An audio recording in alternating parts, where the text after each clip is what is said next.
Welcome to my YouTube channel. My name is Gift Tunde-Osibote and what's that? What happened? No, go on. I'm just trying to. Okay, so my name is Gift Tunde-Osibote and it's good to be in your faces once again. And oh yeah. No, I don't say it's good. I say I'm excited to be in your faces, kid.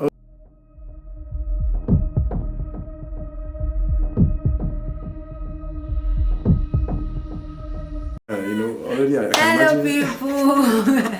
Welcome back to my YouTube channel. My name is Gift Tunde-Osibote, and I have my husband here with me, Tunde-Osibote. And this video is I don't know, overdue video.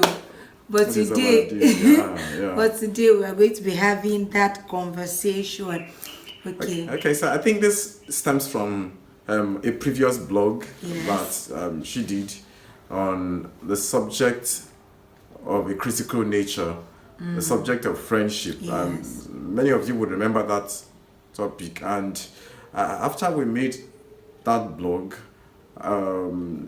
we had a lot of conversations and had people's had people talk about it, and we just felt that okay, in the course of discussing and studying and also just reflecting, the Lord helped us to come by some very useful insights. And ever since we had that conversation, it's been really an impactful experience, and we felt that it would be good for us, by virtue of how God has placed us, or what we've been privileged to learn, to share some of those insights with us in a conversation on this blog.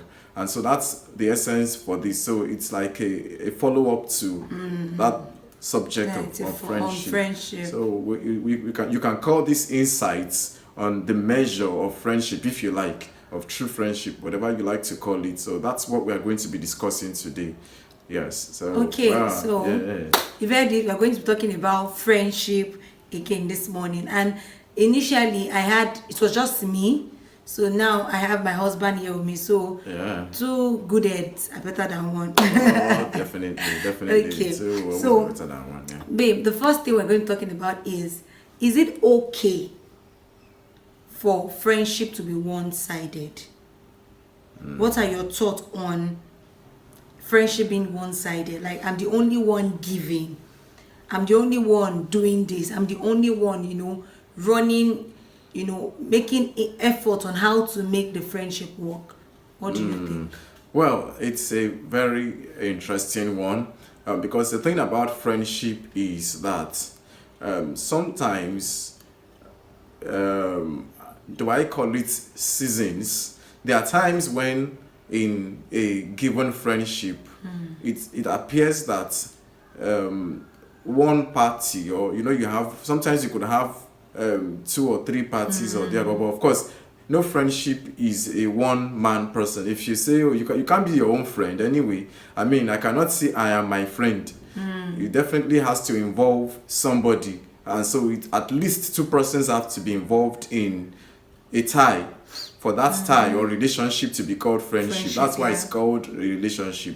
And so concerning whether or not friendship should be one-sided, there can be times in a given friendship where it looks like, okay, this person is putting more of the effort, or if you are going to use the expression, maybe 60% or 70% of the effort is coming from one person. It can be that way for a time. It depends on the situation at hand then.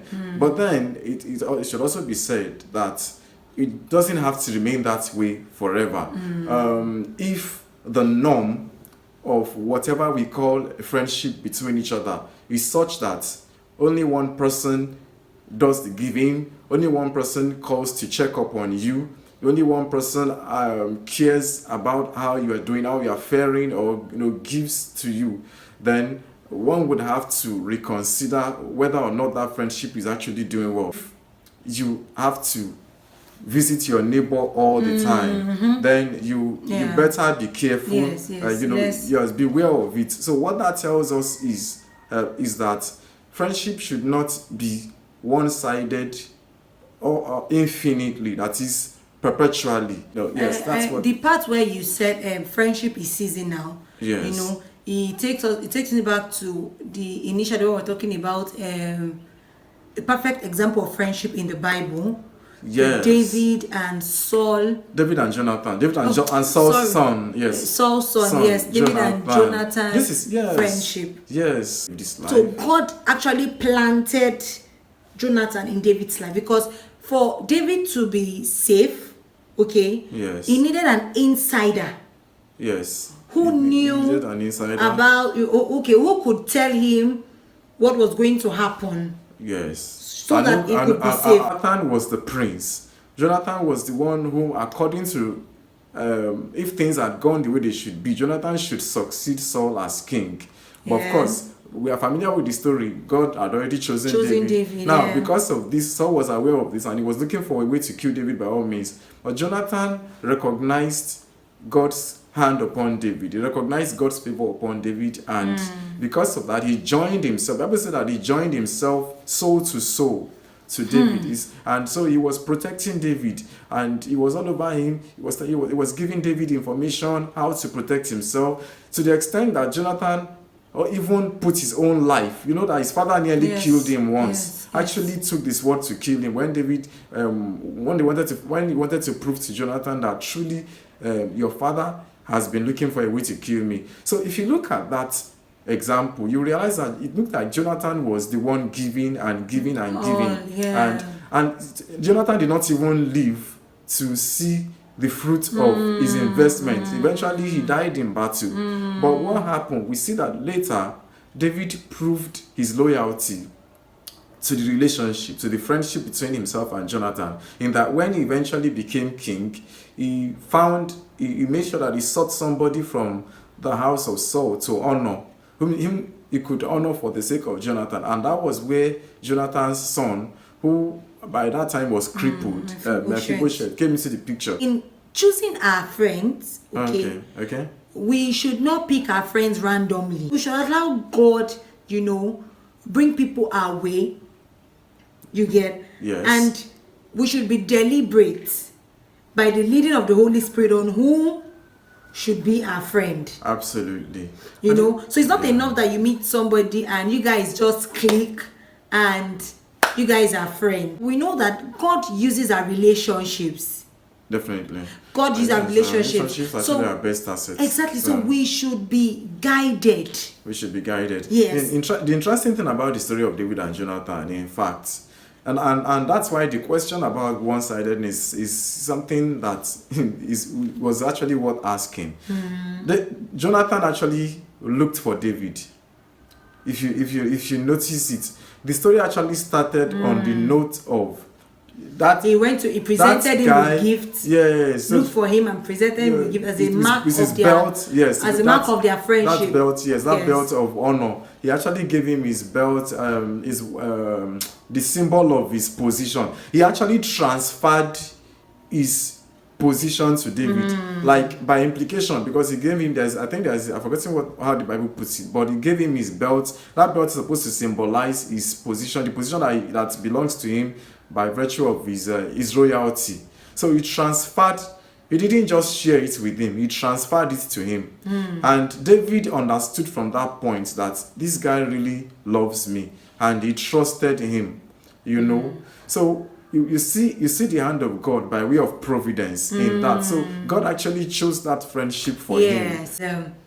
I was watching somebody's video on YouTube too, and she was talking about friendship too.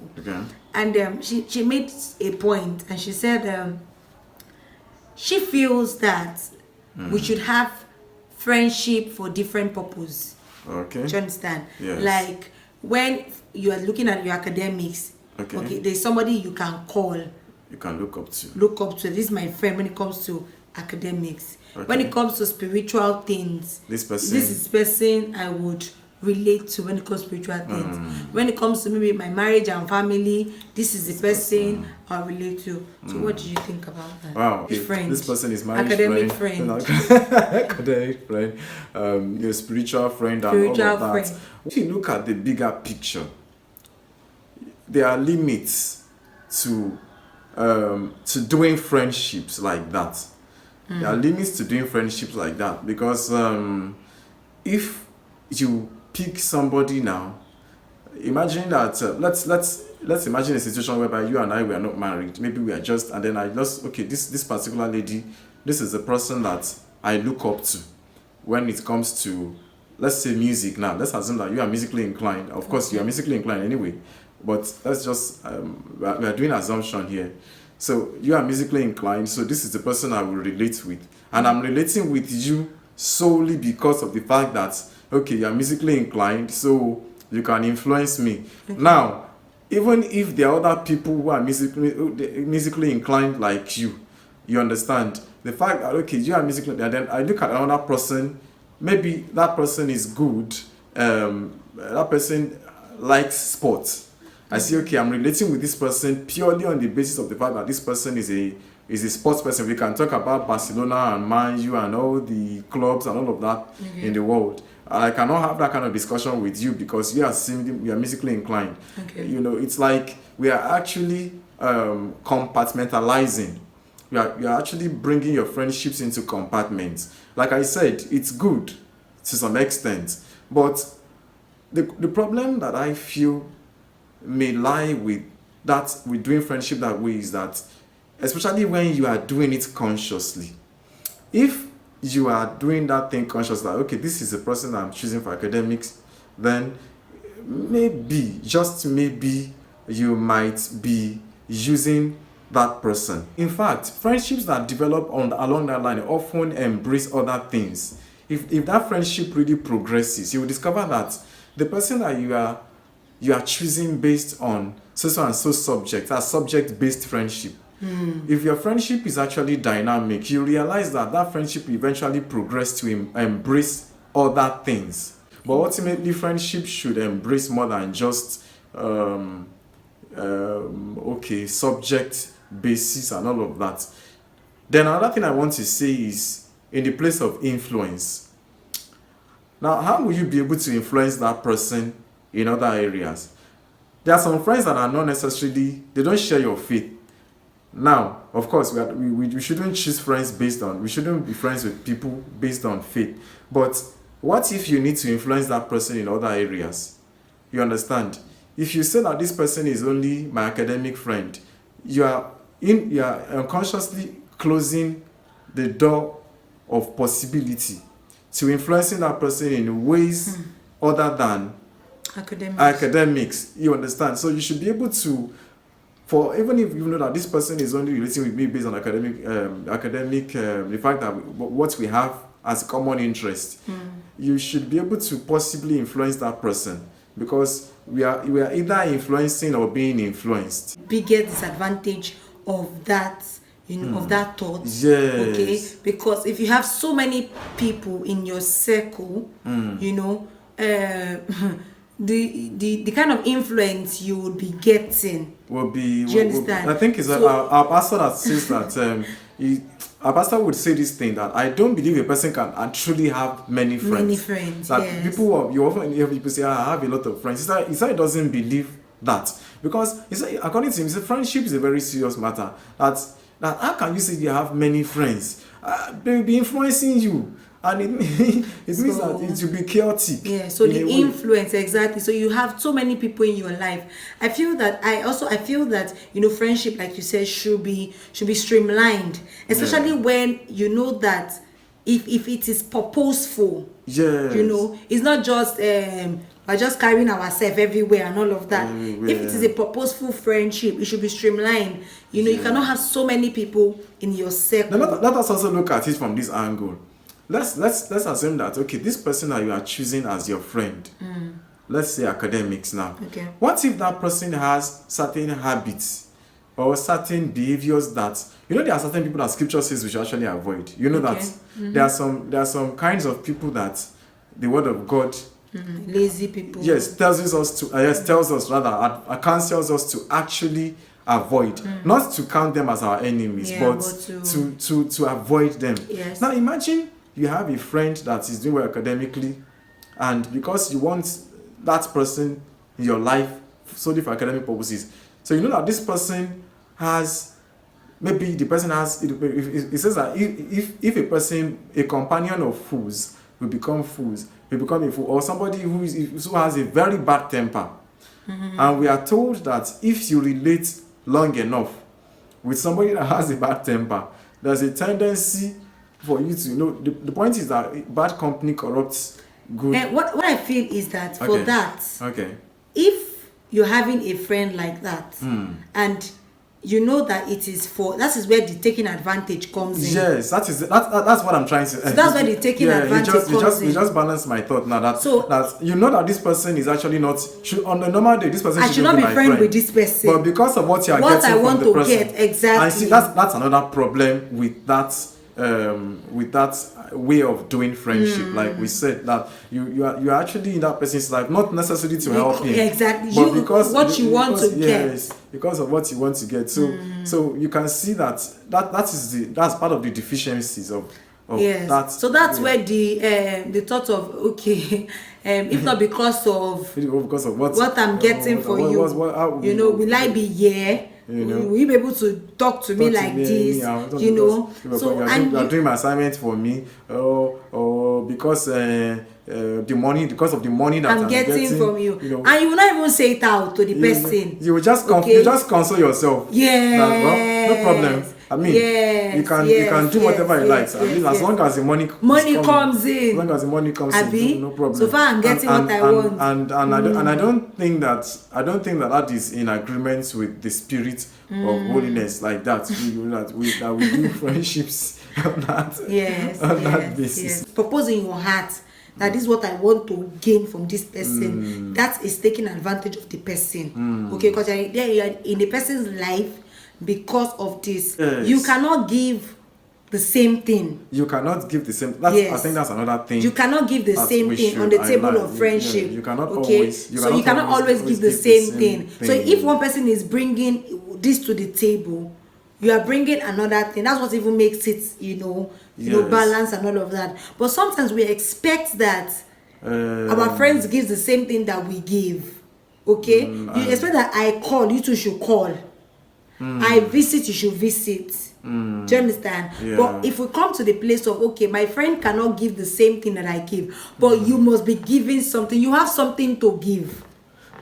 Yes, that's true. That's the thing. That's true. It might not be the same thing, but there's always something to give. There should be something. There should be something that you are bringing. Something that shows that you actually committed to something you call a relationship or friendship. Yes. We don't believe that you should have so many friends. And don't start out your friendship with the mindset of this is why I want to be friends with this person. Ad hoc friendship. Ad hoc means for this purpose friendship. Yes, this is why I want to be friends with person, and this is it. So it shows that you are even a fake friend. So you are just there because of what you want to receive. You are not adding anything. You're just there to receive. You understand? So your heart is not even in the friendship per se. You are there because of what you want to get from the person. You are a fake friend, if that's what you are doing. So I think the very last thing is, should the aim of friendship, should the final destination be intimacy? Wow. Should it be when you are friends? Should it necessarily be intimacy? Should you necessarily be intimate with your friend? Intimacy is a good thing. That's the truth. It's excellent. If people can, there are levels of friendship. You have acquaintances. You have people. It depends on levels and all of that. But if intimacy is your goal, then you have to prepare your mind for something. For a lot of wahala. Intimacy comes with its cost, and the greatest of all this is vulnerability. The truth is that when it comes to being vulnerable, some of us, in fact, not some of us, many of us are uncomfortable with it. Nobody actually likes to be vulnerable to somebody else.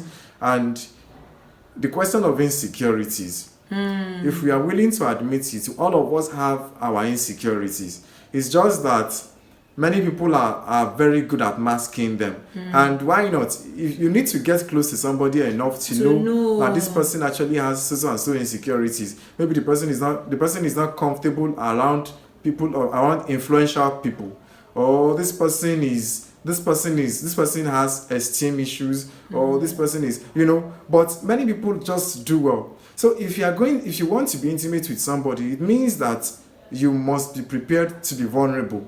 Intimacy brings vulnerability, and that's when you begin to have you begin to have somebody emotional hiccups, highs and lows. You have this person feeling that, okay, maybe you don't care. Yes. Maybe you need this person. Do you really do I? Some things will just happen. Maybe you have a disagreement and you'll be like, how can you even talk like that? Like, how can you even think like this? Can you even why are you being so childish? Like, I can't believe that you could talk like that. Exactly. It's when you begin to be intimate with people that you see all those things come. So all those ideal qualities that you have now begin to see the person's nakedness. The Bible says that the woman and his wife were both naked, and we are not ashamed. That's another level of intimacy. So intimacy is being naked. It means that you have to allow that person access into your soul, and you also would give that person access to your soul, and that brings a lot of. So if the goal of a friendship, if you like somebody so much and you want to be intimate with that person, then it means that you must be ready. We must be willing to bear your mind. But not all friendships would turn out to be intimate. Not all, really. It depends on what happens. It depends on the personalities of both people. It depends on the values, because you really cannot get intimate with everyone. Yes. You may not. It's not everybody you'll be willing to open up yourself with. So if that is the case, then you may not necessarily have intimacy, but doesn't mean that you are not friends. It only shows that you are friends at a certain level. You may not be friends at an intimate level. So so I think that's how we should look at it. I don't know what you think. Yeah, I feel that way too, because intimacy brings vulnerability, and you don't want to be in that place with somebody who does not really care about you. Yes, exactly. Because I don't even know what to say. Because I've been there, and it's just so annoying. you feel so, I don't know. You don't just want to be in that place. Imagine you are complaining, maybe, and that's the problem. Imagine you are telling somebody that you don't treat me as if I matter. And the person is like, how can you be talking like this? Why do you have... How else do you want me to treat you? How else do you want me to treat you? Are you suffering from self-esteem issues? Someone telling you that kind of thing, somebody putting you down. So... But what people don't realize in situations like that is that this person already has a part of you that when you've given your heart to somebody, it yearns for that person. Yes. Your heart yearns for that person. So before you become intimate with somebody, be at the same level. I think that's just it. In your friendship, be at the same level. Okay, don't throw yourself into something and at the end of it you're not like, because intimacy brings a lot of expectations. Exactly. You begin to expect that because we have done this, I've told you about this. You begin to expect certain kind of things. In you. Yes. I told you about my past, you begin about to my expect mistakes, exactly. And this person does not even open up. Yes. This person does not. Yes. You begin to expect certain things from that person, and if the person is not at the same level with you, when you are sharing those, the person just feel okay. You're just gisting me. Do you understand? The person is getting information about. The person is just taking gist. The person is not giving you information about himself. And to be honest with ourselves, nobody wants to be in that kind of situation. Exactly. Nobody wants to be there. So you have to be make sure that you're at the same level with the person before you begin to share intimate things, with that person. Because intimacy will make you vulnerable, and if you're not ready for such, then just keep it at the level of you know, just keep it like that. Just keep it like that. That's the way it is. That's the way it is. That's the way it is. That's the way it is. All right, so that is all that we can take for now. Yes. And we really do hope that this has blessed you. And because the goal of this blog is always to be a blessing, Yes. and we do hope, sincerely hope that we have been able to add some value to someone. And if that is the case, please tell others about this. If you have subscribed yourself, then please bring along your friends, bring along your enemies. Perhaps you can reconcile with them that way, you know, when they realize that, oh wow, you know, bring them along and let them join the community of subscribers so that you can get more enriching content like this. And God bless you till we come your way again next time. Please keep enjoying, keep loving life, and keep growing and keep excelling. God bless you. That's me saying goodbye. God bless you. Thank you. Bye.